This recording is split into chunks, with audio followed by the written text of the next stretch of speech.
Hello, good day. Today is Wednesday, October 21st, and today we're talking about the emergence of countries in Eastern Europe. And so, yes, with that, we begin here Roman numeral 5. I'm a little in a hurry. Central and Eastern Europe were different from the countries of the West. And this will be a possibility of a question on somebody's upcoming test. So, how were they different? Sounds like a question to me. I mean, because this is good information going forward. I mean, this is true to this very day in Europe. The poorest countries in Europe today, the top 10, are all in Eastern Europe. What is the poorest country in Europe? Moldova, followed by countries like Romania, Azerbaijan, um, right now I can't think, not the Ukraine, but yes, the Eastern European countries. So Albania, which is, yeah. So, except for the Baltic seaports, the economy of Eastern Europe was agrarian, meaning they made their living through farming.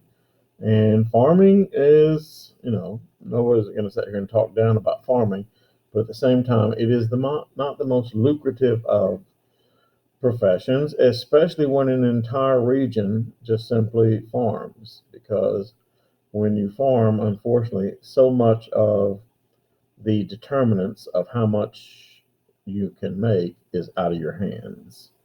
The weather, for example, droughts, for example, market prices, for example, you know.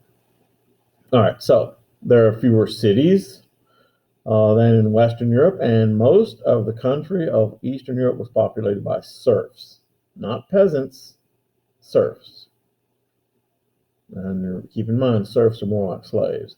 The Eastern European countries, did not engage in overseas trade.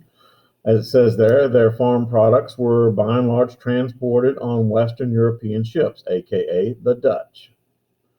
This land was a battleground because many of the politics of the era saw many shifts in political alliances and loyalty. I mean, Eastern Europe is flat land. It's also, its climate is a lot more unstable than Western Europe. Um, and by unstable, its continental climate, it sees more extremes than Western Europe. And with those extremes, you have crop damage, and also, yeah, it's a battleground. Very flat, easily conquered. Not It's very difficult to defend. And Poland fell to that many times. After the Peace of Westphalia, Eastern European powers began to form and take shape, a shape that would carry this part of Europe into the 20th centuries. These three states, though, the three primary strong states, test question, of Eastern Europe: Austria, Prussia, and Russia. We haven't even discussed Prussia yet, but Austria, Prussia, and Russia. Prussia, of course, as you know, one day will be Germany. They received their status, those three countries received their status largely as a result of the political decay or military defeat of three other countries: Sweden, Poland, the Ottoman Empire. Okay? So what's this chapter about again? This chapter is about which countries elevate to power and which countries fall by the wayside. Russia, Prussia, and Austria elevate to power. Sweden, Poland, the Ottoman Empire become also rans, and in the case of Poland, disappear. A major player of the 18th century, though, was Sweden under its young King Charles XII. He was 17 years old. Yeah. Sweden controlled the Baltic Sea and any use of it by the Poles or by the Germans. Sweden also, under Charles XII, had one of the better armies in Europe. Her economy, Sweden's economy, though, was based on iron. And, they didn't say steel, I said iron. And that's a difference. Iron, however, which was not strong enough at the time to keep a country economically sound. You see, there had steel existed during this time, but the process for turning iron into steel had not gotten to such a point where they could produce lots of steel. So Sweden produced iron. What is the difference between iron and steel? Well, iron, believe it or not, is actually stronger than steel, but iron contains lots of carbon, and that makes iron brittle. You see, where steel will bend a little, iron will snap off and break. That is why you don't have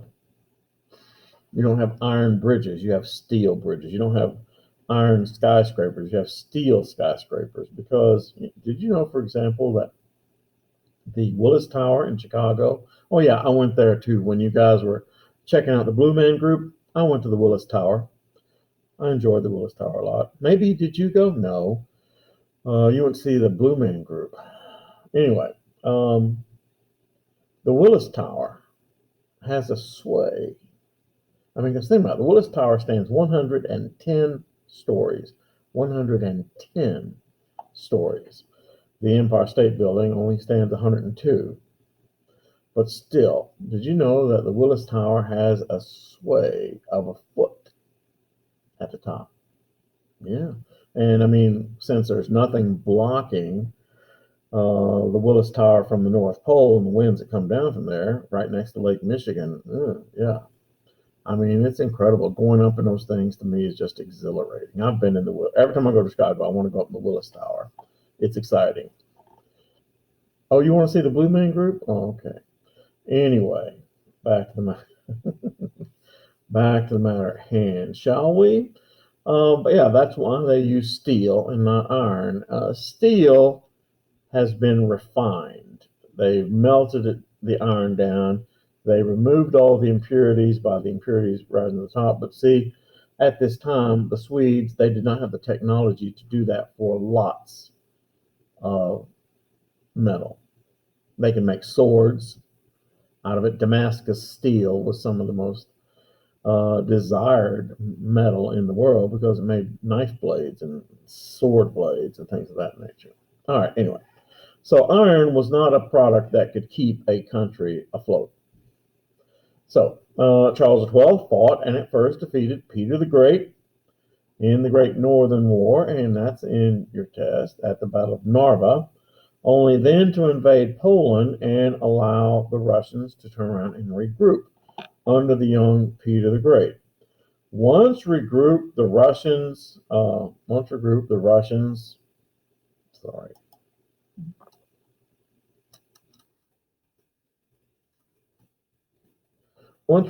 Peter was able to best Charles XII and send him in exile in the Ottoman Empire. Yeah. He then died later on. Charles XII died while fighting the Danes in Norway. The Great Northern War ended in 1721. Sweden had exhausted its military and economic resources. They lost their monopoly on the Baltic trades. Thank you, Peter the Great. And Russia then had conquered a large part of the eastern Baltic Sea. Did you know that Poland produces more amber than any other place in the world? Amber, yeah. You're saying, what's amber? It's a semi-precious stone made from fossilized tree sap. You know, it has a golden hue. It's not exactly, but yeah. But yeah, not the Eastern Baltic made me think about it, because that comes from the ocean. It's mined from the ocean. Yeah. Yeah, I know. I really like Eastern Europe. I can't help it. It's cheaper. So, there we are. Russia had conquered a large part of the Eastern Baltic, and Prussia had taken Pomerania. Sweden was then, from going forward, was a minor player in European politics. The Ottoman Empire, and there is a saying, the Ottoman Empire was beginning a long decline that would not end until the 20th century. Remember, when we began, this course begins with the Ottoman Empire taking over Constantinople. This course begins with the Ottoman Empire controlling the Balkan Peninsula and much of the Eastern Mediterranean. But the Ottoman Empire, as I said, began on a long decline that would not end until the 20th century.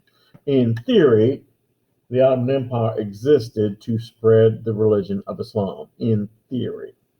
In reality, the Ottoman Empire had a population that was very, very diverse ethnically and religiously. Ethnically, I mean, there were, dozens of nationalities living in the Ottoman Empire, if not more. Greeks, for example, Turks, for example, Bulgarians, Romanians, lots of Slavic peoples, Serbs, all of the diverse people, Macedonians, all the diverse people of the the Balkan Peninsula. And religiously, of course, there are Muslims living there and still living in the Balkan Peninsula because of Turkish invasion. But there are also Roman Catholics, also Protestants of various and sundry, Eastern Orthodox Christians, Jews, and then various other minority faiths. Yeah, and so the big obstacle for the Ottoman Empire, once the empire settled down and they were at peace, was to how do you unite and rule over an empire so diverse? Because that's an issue. A lot of times these various religions and ethnicities hated each other with the warmest regards. And so how do you keep them united, driving in one direction and paying taxes? So the empire ruled people on the basis of their religion, though not their locality. It created millets, in other words, districts based on religion. Non-Islamic people of the empire were called zimmis. They could practice their religion, but were considered second-class citizens. For example, in the Ottoman Empire, Jews and Christians were allowed freedom of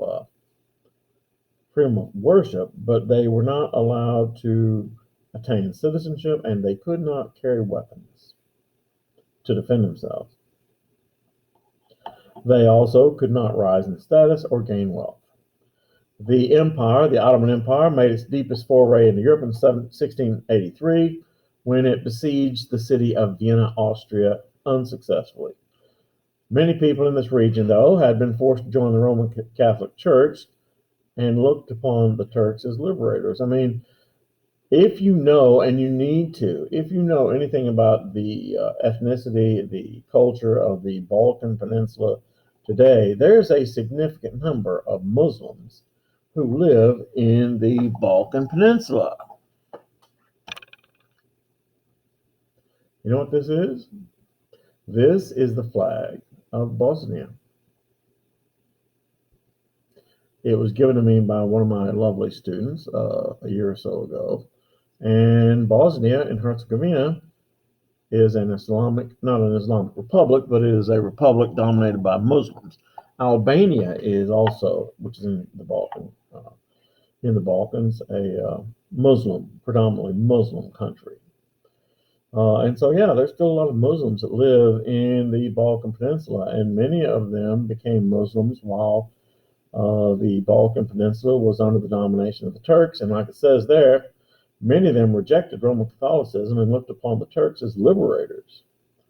Much of the Islamic presence in this part of the world in the modern era is owed to that time period.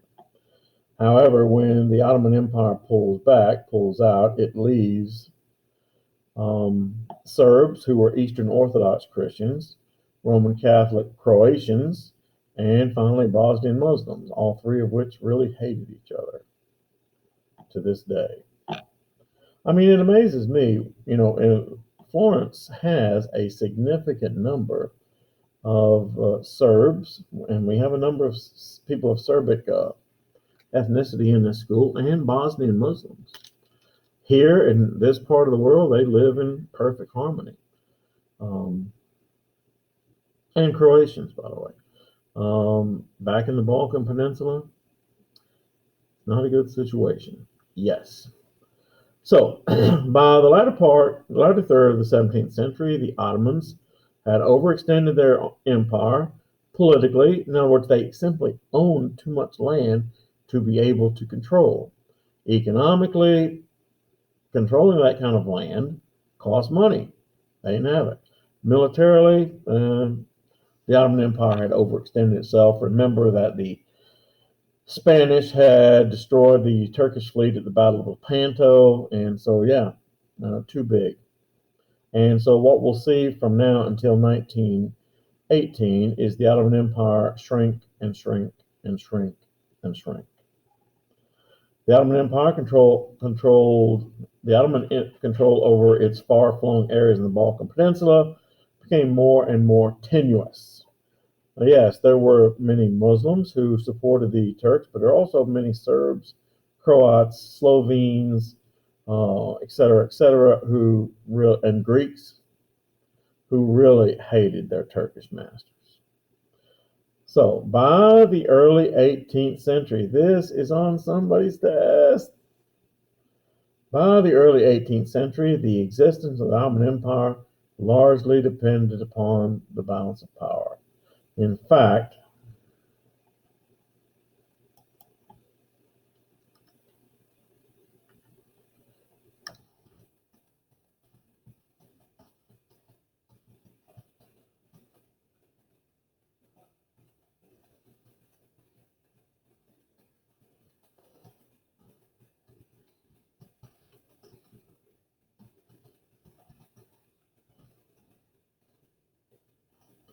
you need to know that the Ottoman Empire will exist solely to serve the balance of power. You say, what does that mean? It means this, that the Ottoman Empire became the sick man of Europe. The Ottoman Empire was called the sick man of Europe.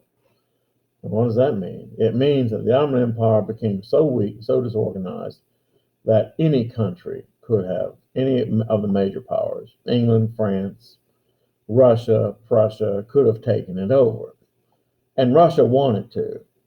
The problem was, Mr. Fuller, was that had Russia or Prussia or France or any of those countries taken over the Ottoman Empire, that would have, and you have to use the key phrase here, that would have made that country too powerful and would have upset the balance of power. See? And, that's bad enough at first, but what's going to happen eventually is that petroleum, not yet, but in the 19th century, they'll discover large quantities of petroleum in the Ottoman Empire, and suddenly the Ottoman Empire will become very desirable. Yes. In 1699, the Turks signed a treaty with the Habsburg Austrians and lost all their possessions and revenues from Hungary, Transylvania, Croatia, and Slavonia. The Russians continually tried to make inroads deeper and deeper in Ottoman territory. Remember, and we're writing, Mr. Horton, the Russians wanted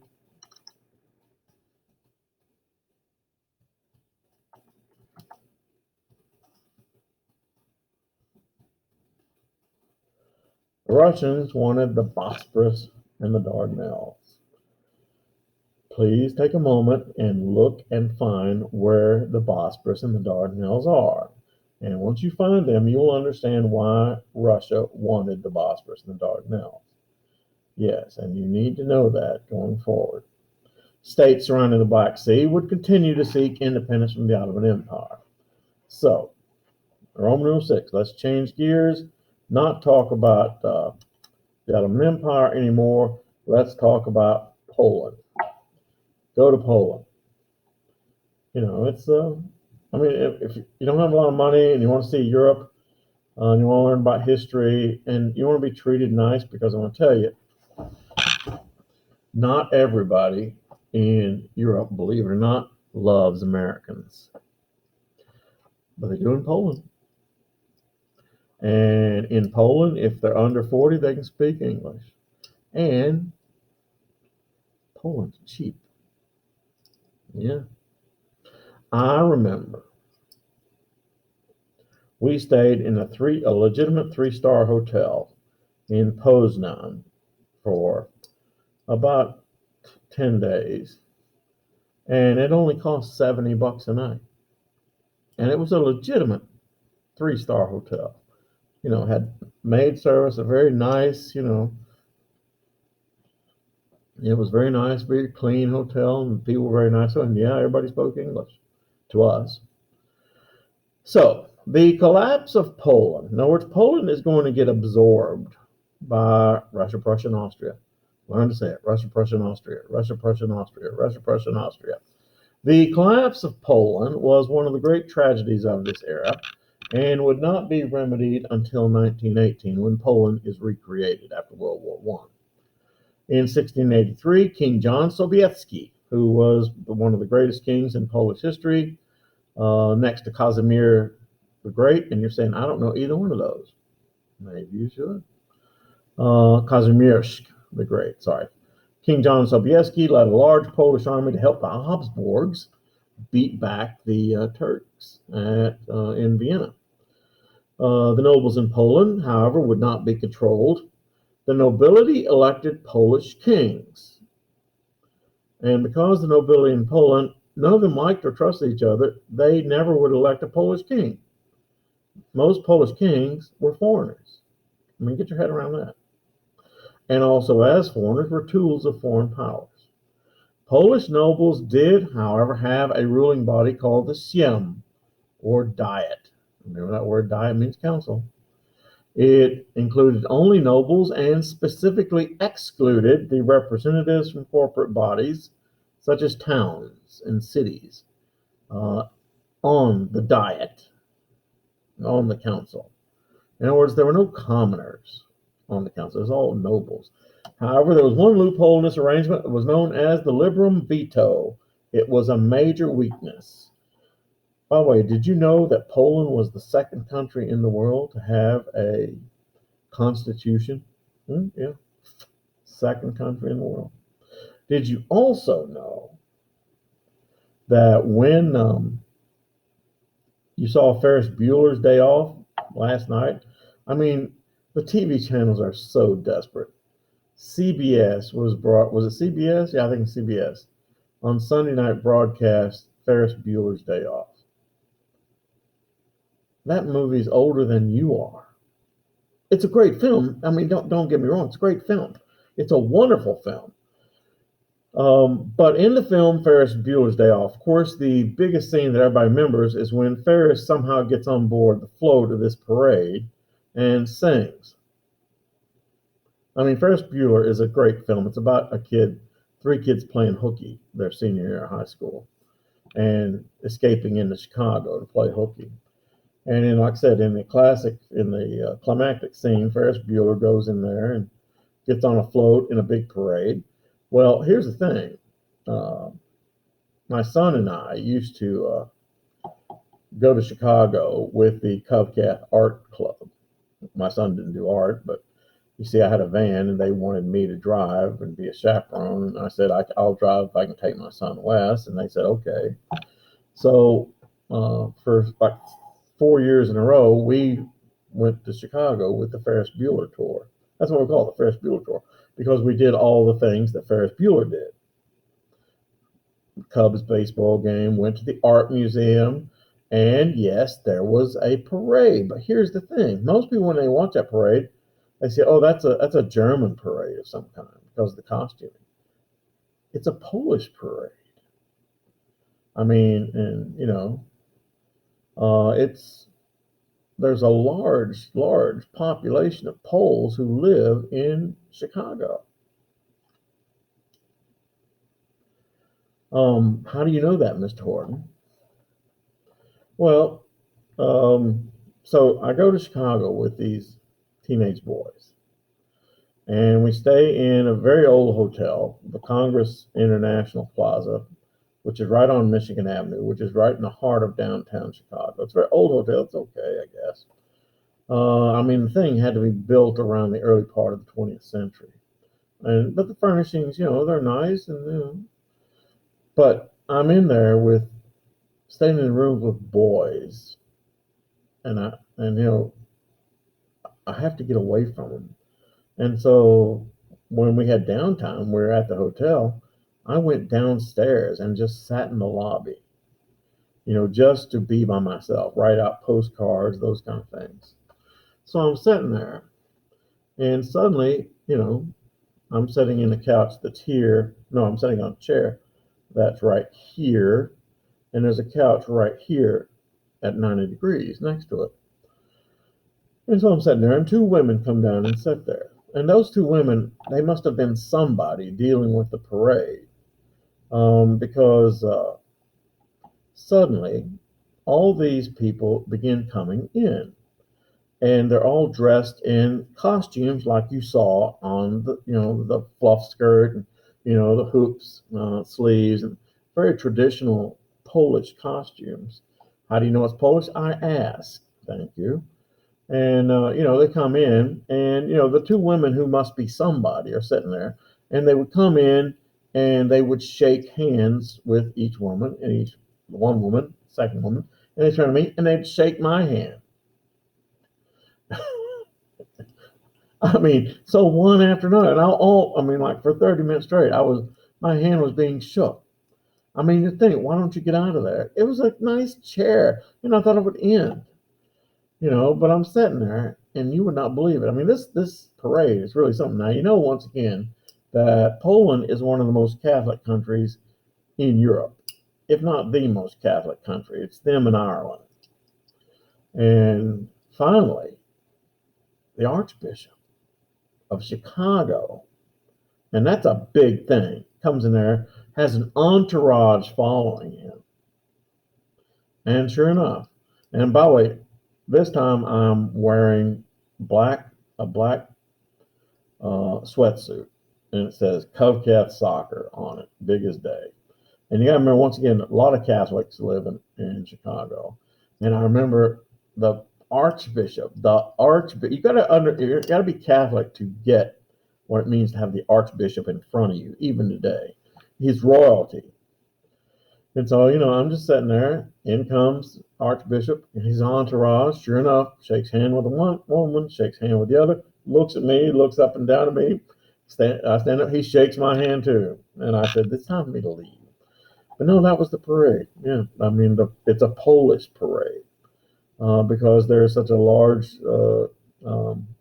number of Poles who live in Chicago. But yeah, the reason they have that parade, and we always went up there the first weekend in May, the reason they have that parade the same weekend is that is about the time that Poland, the nation of Poland, signed their constitution. Poland was the second country in the world to have a written constitution.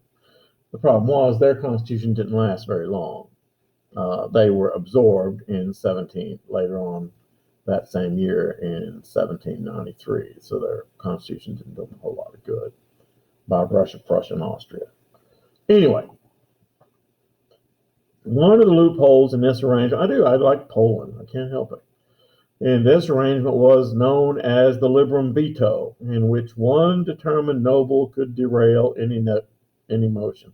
So in other words, all the other nobles could vote to get something done, but one noble could say, nah, we're not going to do that.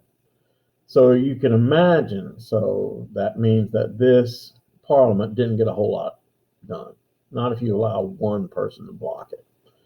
So these Polish liberties was a massive stumbling block to effective government in Poland. Stumbling block. I always thought that was one word. Guess not.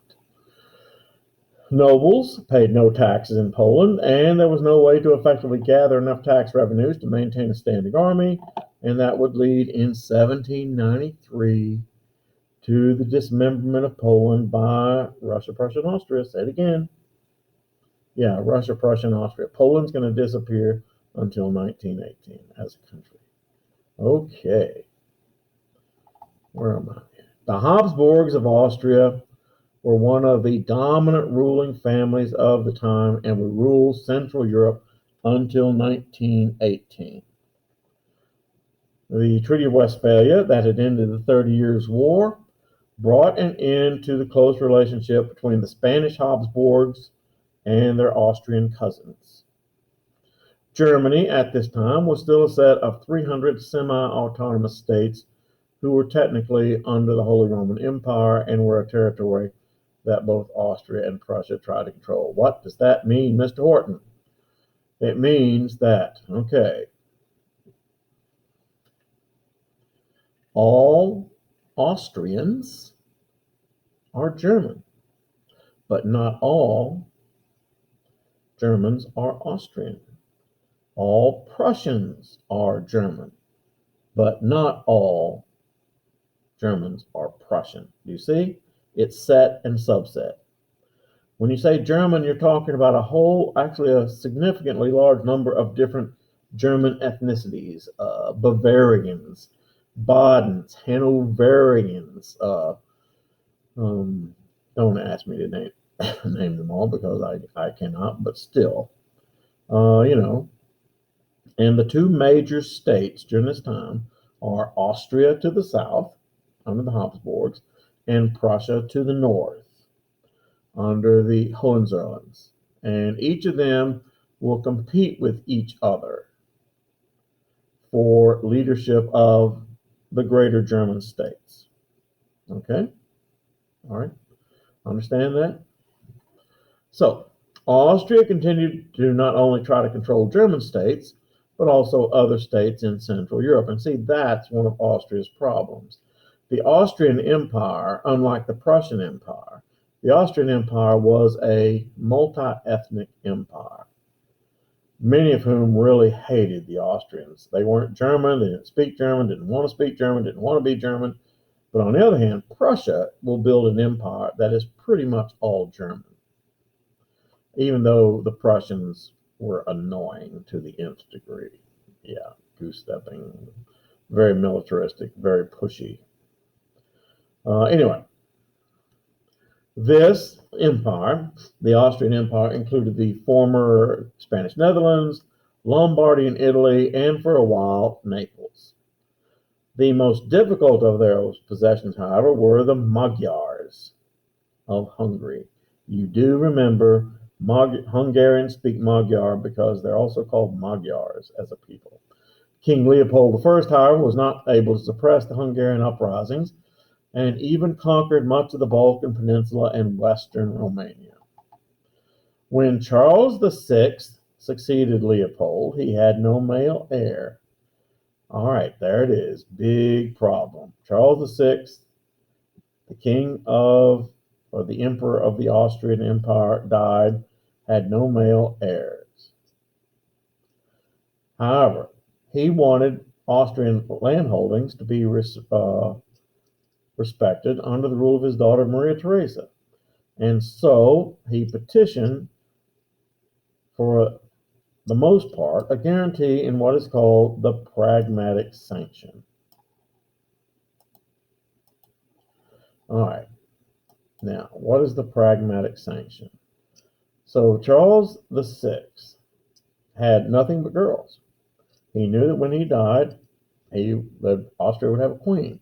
He also knew that it was a tendency of a lot of European nations to not respect a woman, and therefore he wanted to get a guarantee that they would. And so what he does, he pulls up this piece of paper, writes up this piece of paper, and goes around to all of his king buddies in Europe, the Tsar in Russia, the Prussian Kaiser, the French, all the others, and say, look, I'm going to die soon. I want you to respect my daughter.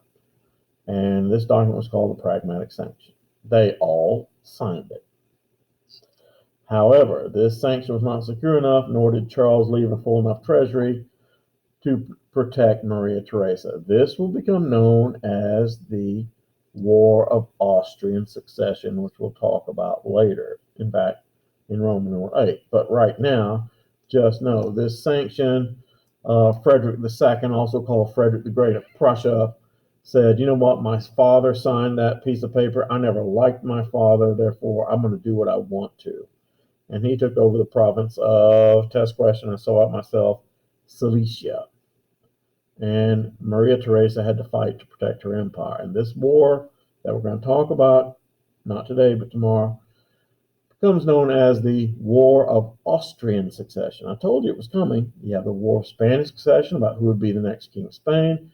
This is the War of Austrian Succession about the eligibility of Maria Theresa to be the monarch of the Austrian Empire. And you know what? That does it for me. I've got to go home. So I will see you all on, well, whatever day you see me on. One day we'll all be meeting together. And I will be, because we need to meet together. There's too much being left to chance. You guys are simply not learning some very important things.